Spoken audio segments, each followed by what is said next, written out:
Break کے بعد پھر ایک بار آپ کی خدمت میں حاضر ہیں، بقیہ سوالات آگے خدمت میں پیش کرتے ہیں۔ میں سنی گھرانے سے تعلق رکھتا ہوں، لیکن حق اہل بیت کو جانتا ہوں، اس لیے میں اہل بیت کی تفسیر اور احادیث کا مطالعہ کرنا چاہتا ہوں، لیکن میرے والد نے مجھے منع کر دیا، تو اب مجھے کیا کرنا چاہیے؟ اور ایک اور سوال، پہلے تو یہ سوال کے جواب دے دیجیے۔ جی ہاں، دیکھیے، اہل بیت کو خود نبی اکرم نے پہچانوایا ہے۔ قرآن مجید میں اہل بیت کی اطاعت کا حکم دیا ہے، اطیعوا اللہ و اطیعوا الرسول و اولی الامر منکم۔ اللہ واضح لفظوں میں کہہ رہا اللہ کی اطاعت کرو کہ رسول کی، اور جو تمہارے درمیان صاحبان امر ہیں، اور صاحبان امر سے مراد بہت ساری روایتوں میں ہے کہ اہل بیت علیہم السلام ہیں، ائمہ طاہرین ہیں، مولا کائنات سے لے کر کے امام زمانہ تک یہ جو ہے صاحب امر میں آتے ہیں، اولی الامر ہیں۔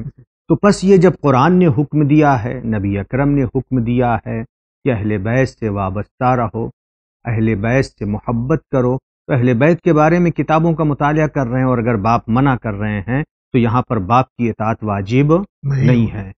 دوسرا سوال ہے کہ میں اس لڑکی سے شادی کرنا چاہتا ہوں جو اہل بیت سے محبت رکھتی ہے، اور مجھے شیعہ گھرانے میں ہی مل سکتی ہے اور کہیں نہیں، اگر مجھے میرے والد منع کر دیں تو اس سلسلے میں مجھے کیا کرنا چاہیے؟ دیکھیے، یہاں پر بھی جو ہے، جو کلمہ پڑھنے والا ہے، جو قبلے کی طرف نماز پڑھتا ہے، جو حج اور زکوٰۃ، ان تمام چیز جو ضروریات دین ہیں ان کا قائل ہے تو وہ مسلمان ہے۔ اللہ پر، رسول پر، قیامت پر جو ایمان رکھتا ہے اسے مسلمان کہتے ہیں۔ تو ایک مسلمان دوسرے مسلمان سے شادی کر سکتا ہے، لیکن اپنے فقہا، مراجع اعظام، مراجع تقلید کا حکم یہ ہے کہ ہماری بچیوں کو احتیاط کرنا چاہیے۔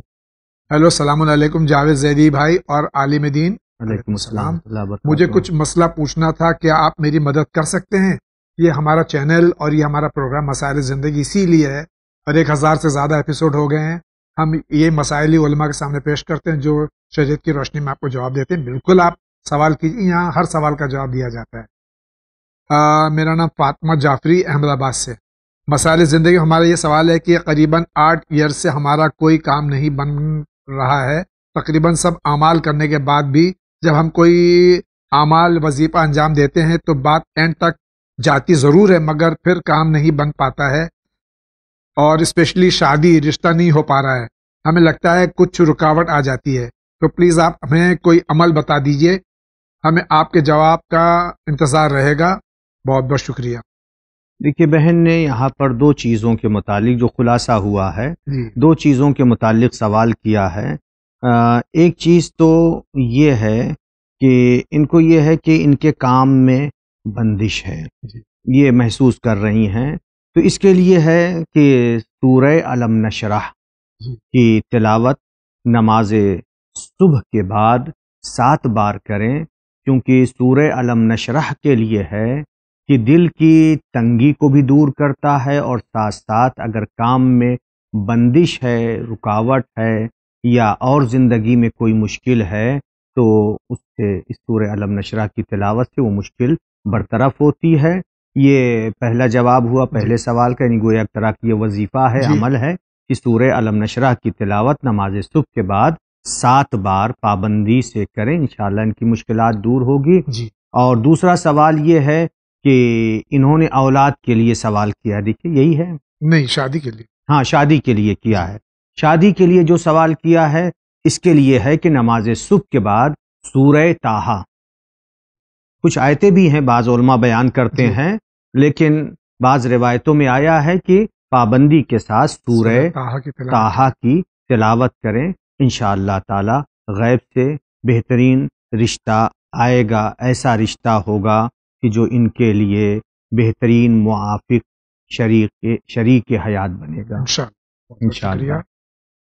یہ شاید دوسرے صفحے پہ بھی کنٹینیوڈ ہے، اور وظائف الابرار میں دعائے جوشن کبیر میں 40 وظائف دیے ہوئے ہیں الگ الگ مسائل کے لیے، تو ہمیں کیا طریقہ اختیار کرنا چاہیے کہ اس کا اگر کسی ایک وظیفے کو کرنا چاہیں تو؟ دیکھیے کسی ایک وظیفے کو جو بیان کیا بہن نے، جو دعائے جوشن کبیر کے فقرات ہیں، اس کے اندر جو ہے جو اللہ کے نام ہیں، اللہ کے جو صفات بیان ہوئے ہیں، اس کے اعتبار سے، چونکہ اللہ کے نام کے اسماء حسنہ کی تاثیر ہے، اس کے حساب سے علماء نے بیان کیا ہے کہ یہ اس مشکل کے لیے ہے، یہ اس درد کے لیے، یہ اس بیماری کے لیے. تو جہاں پر جو جس کے لیے جو لکھا ہے اسی کی ایک وقت مقرر کر لیں اور اسی کی تلاوت کریں، اور پھر تلاوت کرنے کے بعد خدا کی بارگاہ میں دعا کریں کہ پروردگارہ ہماری یہ مشکل ہے اسے دور فرما. شکریہ آقا. السلام علیکم مولانا صاحب اور جاوید بھائی. علیکم السلام. میرے بیٹے کا نام وہاب مہدی ہے، کیا صرف وہاب نام رکھنا میں کوئی حرج ہے؟ جیسے عبد الرحمن، رحمان نام نہیں رکھنا چاہیے، عبد لگانا ضروری ہوتا ہے، اس طرح یہ وہاب مہدی. دیکھیے جو اللہ کے نام، اللہ کے جو اسماء حسنہ ہیں، جس سے اللہ کی صفت کی طرف اشارہ ہوتا ہے، جیسے اللہ کے لیے رحمان، رحیم، رزاق، رازق، خالق، یا خود وہاب. وہاب کی بھی مطلب ہے ہبہ کرنے والا. تو اس طرح کا نام، کیونکہ یہ اللہ کے لیے ہبہ کرنے والا اللہ ہے، رازق اللہ ہے، خالق اللہ ہے، لہذا ایسا نام نہیں رکھنا چاہیے، بالکل رکھنا صحیح نہیں ہے. ہاں یہ کہ اگر مرکب کیا، جیسا کہ یہ کہا وہاب مہدی، اگر وہاب مہدی سے بھی اشارہ یہ ہے کہ مہدی ہبہ کرنے والے ہیں، چونکہ اس کا تعلق اب نیت سے ہے، اگر نیت میں یہ ہے وہاب مہدی یعنی ہبہ کرنے والے مہدی ہیں، تو بھی جائز نہیں ہے، تو بھی ایسا نام رکھنا صحیح نہیں. لیکن اگر ایک عربی کا لفظ ہے وہاب، اس اعتبار سے مرکب اگر رکھ دیا ہے تو بھی کراہت کے ساتھ جائز، تو بھی کراہت کے ساتھ جائز ہے وہاب مہدی یا اس طرح کے نام رکھنا. ہاں بہترین نام یہاں پر یہ کہا جائے گا کہ اس سے پہلے عبد بڑھا دیں، عبد الرحمن، عبد الوہاب، عبد الرازق، عبد الغفار، یا اس طرح کی چیزیں عبد بڑھا دیں گے تو اس نام کی برکت ہے اور اچھا نام کہا جائے گا. شکریہ آقا. السلام علیکم. علیکم السلام. ہم دبئی سے بائی روڈ عمرہ کے لیے آئے ہیں. پہلے مدینہ گئے تھے، پھر ہم مکہ آ گئے، مگر مسجد شجرہ کو میقات بنانا بھول گئے. کیا اب ہم مسجد جو دوسری مسجد ہے اس میں کیا میقات کے طور پر سمجھ کے وہاں سے عمرہ شروع کر سکتے ہیں؟ اگر عمرہ کے لیے کوئی گیا ہے، پہلے مدینہ گیا، جی، تو اس کے لیے حکم یہ ہے کہ جب وہ مدینہ سے مکے کی طرف جا رہا ہو تو وہاں پر راستے میں جو میقات ہے ذو الحلیفہ، جسے مسجد شجرہ بھی کہتے ہیں، جو مدینے والوں کے لیے میقات ہے، جو مدینے سے جا رہے ہیں ان کو وہاں سے احرام باندھنا چاہیے، احرام پہننا چاہیے. لیکن اگر بھول کر کے کوئی مکے چلا جائے، بھول گیا اور وہاں سے احرام نہیں پہنا، تو اس کے لیے حکم یہ ہے کہ اگر ممکن ہے تو وہ پلٹ کر کے دوبارہ آئے اور احرام مسجد شجرہ سے پہنے پھر جائے. لیکن اگر اس کے لیے ممکن نہیں ہے تو اب وہاں پر مکے سے قریب جو ہے، جدہ کے قریب جو ہے جحفہ ہے، جحفہ جا کر کے پہنے احرام باندھے. لیکن اگر وہ بھی ممکن نہیں ہے، راستہ بند ہے یا اور کوئی خطرہ ہے، کوئی اور مشکل ہے، یا وقت بہت تنگ ہو چکا ہے، اب وقت ہے نہیں، جا نہیں پائے گا اور اس کو واپس پلٹ کر کے جانا ہے، تو حکم یہ ہے کہ ادنی الحل سے احرام پہنے گا. وہ ادنی الحلم وہاں پر جو کہا جاتا ہے وہ مسجد تنعیم ہے، جس کا نام مسجد عائشہ بھی ہے. شکریہ. السلام علیکم مولانا صاحب جاوید بھائی. علیکم السلام. میرا سوال ہے کہ جو انسان زندہ ہو کیا ان کے لیے بھی فاتحہ پڑھ سکتے ہیں؟ 14 معصومین کو ہدیہ کرنے کا جو ثواب ہے وہ ان کو دے سکتے ہیں؟ دیکھیے جو زندہ ہیں ان کے لیے بھی سورہ فاتحہ پڑھ سکتے ہیں، کوئی مذائقہ نہیں ہے. ان کی نیابت میں یا ان کی شفا کے لیے یا ان کی کامیابی کے لیے پڑھنے میں کوئی حرج نہیں ہے، پڑھ سکتے ہیں، اور 14 معصومین کو بھی ہدیہ کر سکتے ہیں. شکریہ. سلام جاوید بھائی. مولانا صاحب علیکم السلام. اگر بیوی کو کمانے کی اجازت نہ ہو اور ہسبینڈ جوان تندرست ہو اور اس نے کمانا چھوڑ دیا ہو اور اپنے دوست یا گھر والوں سے پیسے لے کر گھر چلا رہا ہو، تو شریعت کیا بولتی ہے اس بارے میں؟ اور بیوی کا ہسبینڈ کوئی سہارا بھی نہ ہو. دیکھیے انسان کو دوسرے کے اوپر بوجھ نہیں بننا چاہیے. روایت میں آیا ہے کہ جو دوسرے کے لیے بوجھ بنتا ہے وہ شخص ملعون ہے۔ لہٰذا انسان کو محنت کرنا چاہیے، کمانا چاہیے، شادی کی ہے، بیوی بچے ہیں، بیوی بچوں کا نان و نفقہ شوہر کی گردن پہ ہے، زوجہ کی گردن پر نہیں ہے۔ لیکن اگر شوہر اس طرح سے ہو گیا، جوان ہے، تندرست ہے، لیکن کمانے نہیں جا رہا، کما نہیں رہا ہے، تو جو بہن نے سوال کیا ہے کہ کیا یہ کما سکتی ہیں؟ ہاں، شریعت کی طرف سے کوئی پابندی نہیں ہے، حجاب میں رہ کر کے، شریعت کے دائرے میں رہ کر کے کمانے میں کوئی حرج نہیں ہے۔ شکریہ آقا۔ السلام علیکم۔ علیکم السلام۔ میرا ایک سوال ہے، اگر کسی کی 10-15 سال کی یعنی جس عمر سے نماز اور روزہ واجب ہوتا ہے مرد کے لیے، نمازیں اور روزے قضا ہیں، تو کیا وہ نمازیں پوری ادا کرنی ہوں گی اور روزے اتنے ہی رکھنے ہوں گے، یا کوئی اور بھی اس کا حل ہے؟ کیا اس کا کوئی آسان طریقہ ہے، اور اس گناہ کی توبہ کیسے کریں؟ پلیز رسپونڈ کیجیے گا، میرا یہ جاننا بہت ضروری ہے۔ دیکھیے، جتنی نمازیں قضا ہوئی ہیں، جتنے روزے قضا ہوئے ہیں، سب کا بجا لانا واجب ہے۔ کوئی آسان راستہ نہیں ہے کہ بتا دیا جائے کہ یہ نماز پڑھ لیجئے تو آپ کی 70 سال کے نماز کے برابر ہو جائے گا، آخری حصے میں یا اس طرح سے نہیں، کوئی بھی ایسا کچھ بھی نہیں ہے۔ جتنی نمازیں قضا ہوئی ہیں اسے بجا لانا ہے، جتنے روزے قضا ہوئے ہیں اسے بجا لانا ہے، بلکہ یہ بھی دیکھنا ہے اگر عمدن جان بوجھ کر کے چھوڑا ہے تو ایک روزے کے بدلے میں 60 روزے ہیں، یا 60 مسکینوں کو کھانا کھلانا ہے۔ اور جو یہ سوال کیا کہ کوئی اور، تو اس میں یہ ہے کہ جو نمازیں قضا ہو گئی ہیں انہیں بجا لائے، جو روزے چھوٹ گئے ہیں انہیں بھی بجا لائے، اور اس کے ساتھ ساتھ توبہ کرے، استغفار کرے، خدا کی بارگاہ میں گڑ گڑائے، اللہ معاف کرنے والا ہے۔ لیکن یہ کہ یہ سب واجب ہے گردن پر۔ بہت بہت شکریہ۔ السلام علیکم آغا جان اور جاوید بھائی۔ علیکم السلام ورحمۃ اللہ وبرکاتہ۔ میرا سوال یہ کہ بستر یعنی بیڈ پر بیٹھ کر کھانا کھانا کیسا ہے؟ کہتے ہیں کہ پیسہ بیماری میں جاتا ہے اور افلاس آتا ہے، پلیز اس کا کیا حکم ہے؟ نہیں، ایسا کچھ بھی نہیں ہے، کہیں پر بھی بیٹھ کر کے اس طرح سے کھانا کھا سکتے ہیں، کوئی حرج نہیں ہے۔ السلام علیکم۔ وعلیکم السلام۔ میرا سوال ہے کہ اگر آپ کے پاس ڈیلی صدقہ دینے کے لیے پیسہ نہ ہو، یا رزق کی تنگی ہو، اور اپنی اولاد کا صدقہ دینے کے لیے بھی دل کرتا ہو، تو اسے کیا کرنا چاہیے؟ دیکھیے، صدقہ اگر دینے کے لیے پیسے نہیں ہیں، انسان دعا کرے، سلامتی کی دعا کرے، نماز پڑھے، یہ سارے راستے ہیں، استغفار پڑھے، تسبیح پڑھے، یہ ساری چیزیں۔ اور دوسری، یہ کوئی ضروری نہیں کہ صدقہ بہت زیادہ دے، 1 روپیہ بھی صدقہ دے سکتا ہے، جیسا کہ سوال کیا ہے کہ اپنی اولاد کے لیے دل چاہتا ہے صدقہ دینے کا۔ یہ تو ہے کہ صدقہ کے ذریعے سے بلا بھی ٹلتی ہے، موت بھی ٹلتی ہے، لہٰذا 1 روپیہ دے دیں، یا معمولی سے معمولی چیز صدقہ کی نیت سے دے سکتے ہیں۔ شکریہ۔ السلام علیکم مولانا صاحب۔ علیکم السلام۔ میرا سوال ہے کہ خودکشی کرنا اسلام کے اندر کیسا ہے؟ جیسے کوئی خودکشی کرتا ہے تو کیا اس کی نماز جنازہ ہونی چاہیے، اور دیگر اس کے جو مغفرت کے مسائل ہیں ثواب کے، وہ کیا فاتحہ وغیرہ کی جا سکتی ہے؟ خودکشی کرنا حرام ہے۔ جس نے خودکشی کی حرام کام کیا، گناہ کبیرہ کیا ہے۔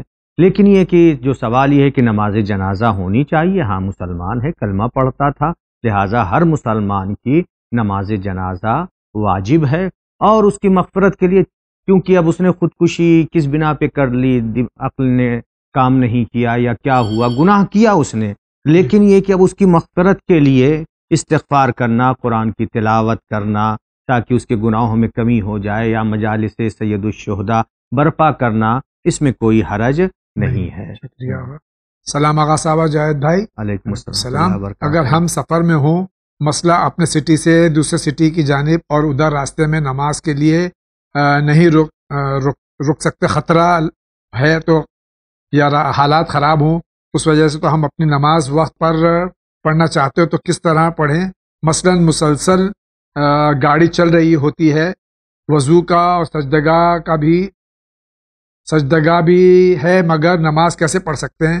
کیا بیٹھے بیٹھے نماز ادا کر سکتے ہیں؟ دیکھیے، گاڑی میں کبھی یہ ہوتا ہے، جو سوال کیا ہے کہ گاڑی نہیں رک رہی ہے، اور جب گاڑی نہیں رک رہی تو وہ بیٹھ کر کے یعنی اس طرح سے نماز نہیں پڑھ سکتی ہے، تو اس کے لیے حکم یہ ہے کہ وہ گاڑی ہی میں بیٹھے بیٹھے جتنا ممکن ہو اتنا انجام دے، جتنا ممکن مراد نماز پوری انجام دے، لیکن یہ کہ جیسے مثال کے طور پہ بیٹھے بیٹھے وہ سجدہ کر سکتا ہے تو سجدہ کرے، لیکن اگر یہ بھی ممکن نہیں ہے تو اشارے میں نماز پڑھے. نماز کبھی معاف نہیں ہے کسی بھی حالت میں.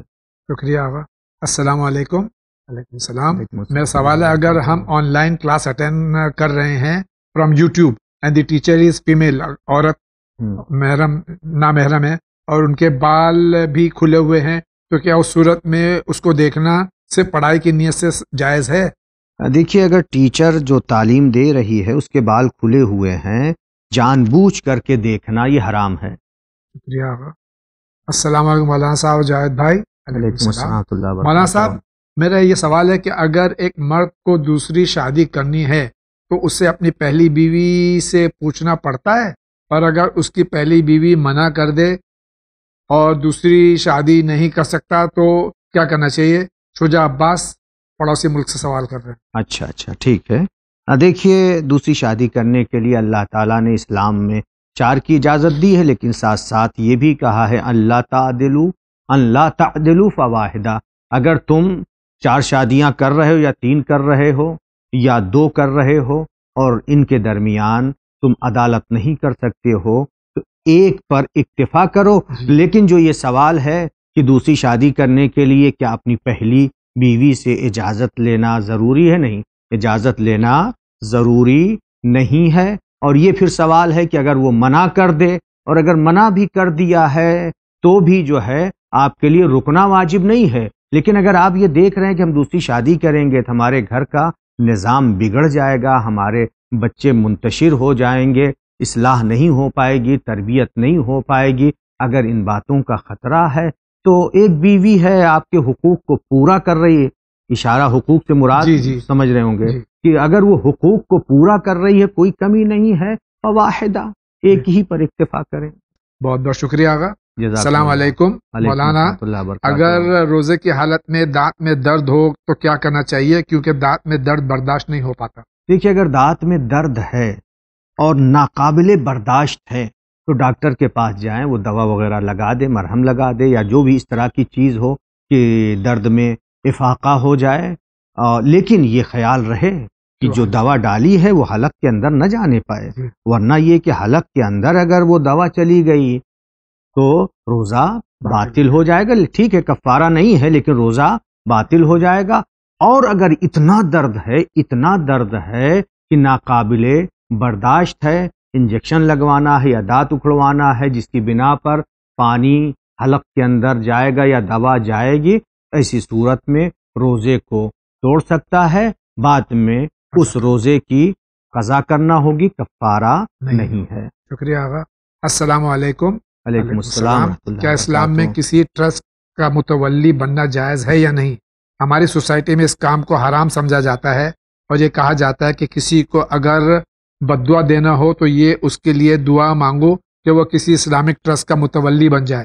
میری رہنمائی فرمائیں. یہ تو جو ہے عام عرف میں جو مزاحن لوگ کہتے ہیں, یہ تو وہ جملہ ہے, نہ کوئی حدیث نہ کوئی آیت ہے کہ کسی کے لیے دعا کرنا یا بد دعا کرنا ہے تو اس کے لیے یہ دعا کریں کہ کسی ٹرسٹ کا وہ متولی بن جائے, یا یہ کہا کہ ہمارے کلچر میں یا کیا کہا ہمارے معاشرے میں جو ہے ہمارے سماج میں سوسائٹی میں متولی بننا صحیح نہیں. پتہ نہیں کس سوسائٹی کا ذکر کر رہے ہیں. اپنی جو سوسائٹی ہے اس میں ایسا کچھ نہیں ہے, متولی بننا چاہیے بنے, لیکن ہاں جو متولی بنے وہ ذمہ داری کو نبھائے. لیکن اگر وہ ذمہ داری کو نہیں نبھا پا رہا, وہ متولی بن جا رہا ہے یا مال میں خرد برد ہو رہی ہے اس کے متولی ہونے کی صورت میں, تو جو متولی ہے وہ ذمہ دار ہوگا. کہیں کا بھی عہدہ یا منصب وہ سنبھالے کہ جو اسے بنحو احسن انجام دے سکے. ہر جگہ متولی بن جانا, ہر جگہ ٹرسٹی بن جانا, ہر جگہ ذمہ دار بن جانا جو ہے اس میں بننے میں کوئی حرج نہیں ہے, لیکن حق نبھا سکیں. اگر حق نہیں نبھا سکتے ہیں نہیں بننا چاہیے. شکریہ آقا. سلام حضور. یہ بتائیے کہ خمس کیسے نکالیں اور کیسے نکالا جاتا ہے اور کمائی کتنی ہونی چاہیے؟ ہمارے گاؤں میں صرف ہماری فیملی شیعہ ہے, اس لیے سب معلومات نہیں ملتی. ہماری ہدایت کا ذریعہ صرف چینل ون ہے, جس کے لیے ہم چینل ون کا تہہ دل سے شکریہ ادا کرتے ہیں اور امید کرتے ہیں کہ جاوید بھائی ہمارے سوال کا جواب ضرور دلوائیں گے, نہ کہ یہ کہیں گے کہ توضیح المسائل گھر میں رکھیے, کیونکہ کتاب تو اسکول میں بھی ملتی ہے مگر پڑھانے والا ٹیچر بہت ضروری ہوتا ہے. جی ہاں، سوال بھائی کا اچھا ہے. جی دیکھیے، اگر ابھی تک خمس نہیں نکالا ہے، جی پہلے سوال کا جو پہلی شق ہے اس کا جواب یہ دے دوں کہ کتنی کمائی ہونی چاہیے. اس کے لیے ضروری نہیں ہے کہ کتنی کمائی ہونی چاہیے. جی جو بھی ہو، اگر کوئی کما رہا ہے اور خمس کا پابند ہے اور اس کی ایک ڈیٹ فکس ہے، اگر 5 روپے بھی سال بھر کے خرچ کے بعد 5 روپے بھی بچ رہے ہیں، 1 روپیہ خمس نکال دے گا، جس میں سے آدھا سہم امام ہوگا، آدھا سہم سادات ہوگا. لیکن اگر ابھی تک خمس نکالا ہی نہیں ہے تو اب گھر میں دیکھیں کہ جو چیزیں استعمال میں ہیں اس کا کتنا پیسہ بنتا ہے. فرض کی جو چیزیں استعمال میں ہیں 50,000، کیونکہ اس پہ خمس نہیں نکلا ہے، تو اس کو دیکھے اور دیکھنے کے بعد اس کے حساب سے پہلی بار نکال دے، اور پھر اس کے بعد سال بھر کے بچت کے بعد جو پیسہ باقی بچا رہے، چاہے وہ بینک میں ہو یا اپنے پاس ہو، اس کا 5واں حصہ نکال دے گا خمس. فرض کر لیجئے سال کے آخر میں 5,000 روپے بچے ہیں، بینک یہ وہ گھر میں جو بھی ہے سب لے کر کے، تو 1,000 روپیہ خمس نکلے گا، جن میں سے 500 سہم سادات ہوگا، سادات کا حق ہوگا، اور 500 سہم امام ہوگا. اور سہم امام جس کی تقلید کر رہے ہیں اس کے وکیل تک، یا جن لوگوں کو اجازہ حاصل ہے، جیسے خود ون چینل کو بھی اجازہ حاصل ہے، وہاں پر آپ لوگ پہنچا سکتے ہیں. بہت بہت شکریہ. السلام علیکم. علیکم السلام. میرا سوال ہے، اگر میں نے وقت کی تنگی کی وجہ سے غسل کی جگہ تیمم کر دیا اور لباس بھی ناپاک ہے اور اس حالت میں نماز ادا کی، تو بعد میں وہ نماز دوبارہ پڑھنی ہوگی؟ دیکھیے، وقت کی تنگی کی بنا پر اس نے وضو کی جگہ پر تیمم کیا ہے، وقت کی تنگی کی بنا پر. کیونکہ وقت کی تنگی کا مسئلہ یہ ہوتا ہے، مطلب یہ ہوتا ہے کہ اگر وہ وضو کرنے جائے گا یا غسل کرنے جائے گا تو نماز قضا ہو جائے گی. اور لباس بھی نجس ہے، اگر وہ لباس کو پاک کرنے جائے گا تو نماز قضا ہو جائے گی، وقت نکل جائے گا. تو یہاں پر آیت اللہ سیستانی حفظہ اللہ فرماتے ہیں یقدم الصلاۃ علی الطہارۃ الثوبیہ. منہاج الصالحین میں آپ کا یہ مسئلہ ہے کہ وہ نماز کو مقدم کرے گا. طہارت ثوبیہ سے مراد یہ ہے کہ لباس نجس ہے. اب اسی حالت میں وہ نماز پڑھ لے گا اور اس کی نماز صحیح ہے، بعد میں قضا کرنے کی بھی ضرورت نہیں ہے. شکریہ آقا. السلام علیکم. وعلیکم السلام. میرا آپ سے یہ سوال ہے کہ میری شادی خاندان میں ہوئی ہے، اور اگر کچھ بات آپس میں ہو جاتی ہے تو میرے شوہر اور سسر میکا بند کر دیتے ہیں، یہاں تک کہ ماں باپ بھائیوں سے بھی بات بند کروا دیتے ہیں. اس کا کیا حکم ہے شریعت میں؟ دیکھیے، ایسا نہیں کرنا چاہیے کہ شادی گھر میں اگر ہو گئی ہے اور آپس میں خاندانی طور پر کوئی اختلاف ہو جائے تو اس کی بنا پر باپ سے نہ ملنے دیں، ماں سے نہ ملنے دیں، بھائی سے نہ ملنے دیں. یہ صلہ رحمی کے خلاف ہوگا اور یہ صحیح نہیں ہے، یہ نہیں کرنا چاہیے بالکل. شکریہ آقا. السلام علیکم جناب. علیکم السلام. میرا سوال یہ ہے کہ میں ایک ہاؤس ڈرائیور سعودی عربیہ میں، مجھے یہ پتہ نہیں ہوتا کہ کب کہاں جاؤں گا. ایک مہینے میں 100 کلومیٹر سے کبھی 10 سے 12 بار چلا جاتا ہوں، یا پھر 10 سے کم. تو اس شکل میں میری نماز کیسی ہوگی؟ یہ جو ہے اس میں آئیں گے جس کو کہتے ہیں کثیر السفر کہتے ہیں. جیسے ڈرائیور ہیں، ملاح ہیں، یعنی جو کشتی چلاتے ہیں، یا جو پھیری لگانے والے ہیں گاؤں گاؤں، اس طرح جن کا کام ہی یہی ہے سفر کرنا. جن لوگوں کا کام ہی ہے سفر کرنا، جن کا پیشہ سفر کرنا ہو، وہ اپنی نماز پوری پڑھیں گے. شکریہ آقا. السلام علیکم مولانا صاحب. میرا سوال ہے، میرا ڈیوٹی ہوتا ہے ہاسپٹل میں، اور مجھے وہاں زیادہ تر ڈیڈ باڈی ٹچ کرنی ہوتی ہے. مجھے روز غسل کرنا پڑے گا، باقی پتہ بھی نہیں چلتا کہ میت ہے یا زندہ ہے یا مر چکا ہے. دیکھیے، اس کے لیے 2 شرطیں ہیں. پہلی شرط تو یہ ہے کہ یقین ہو جائے کہ یہ مر چکا ہے. یقین ہو جائے کہ یہ مر چکا، یہ باڈی جو ہے اس میں روح نہیں ہے، یہ ایک شرط ہے. دوسری شرط یہ ہے کہ اس کے ساتھ ساتھ کہ بدن ٹھنڈا ہو چکا ہو. یقین بھی ہو اور بدن ٹھنڈا ہو چکا ہو، اور اس نے باڈی کو مس کیا ہے براہ راست، مستقیماً براہ راست ڈائریکٹ، یعنی کوئی کپڑا وغیرہ نہ ہو، یہ صورت حال ہے تو اسے غسل مس میت کرنا ہوگا. لیکن اگر ابھی روح نکلی اور ابھی بدن کو مس کیا اور بدن گرم ہے تو غسل مس میت واجب نہیں ہے. یا یہ کہ آخر میں جو سوال کیا ہے کہ کبھی پتہ ہی نہیں چلتا ہے کہ مر چکا ہے یا زندہ ہے، اس صورت میں بھی غسل مس میت واجب نہیں ہے. اور اگر آغا یہ روز کا کام ہے ان کا تو ان کو گلوز پہن لینا چاہیے. ہاں خود پہلے ہی میں نے کہا نا کہ اگر مس کر رہے ہیں براہ راست اور بدن ٹھنڈا ہو چکا ہے تو غسل مس میت واجب ہے. لیکن جیسے اب روز کا کام ہے تو اس کے لیے یہ ہے کہ دستانہ پہن کر کے رکھیں، براہ راست باڈی کو ٹچ نہ کریں. شکریہ آغا. ناظرین کرام، اسی کے ساتھ آج کے اس ایپیسوڈ کا وقت ختم ہو جاتا ہے. میں آپ کا بہت مشکور آغا تشریف لائے. میں بھی اللہ تعالیٰ کو اور تمام علماء حق کو صحت و سلامتی عطا فرمائے. حیاکم اللہ، حفظکم اللہ. انشاءاللہ زندگی رہی تو ناظرین کرام پھر ملاقات ہوگی. تب تک کے لیے اجازت دیجیے. وآخر دعوانا ان الحمد للہ رب العالمین.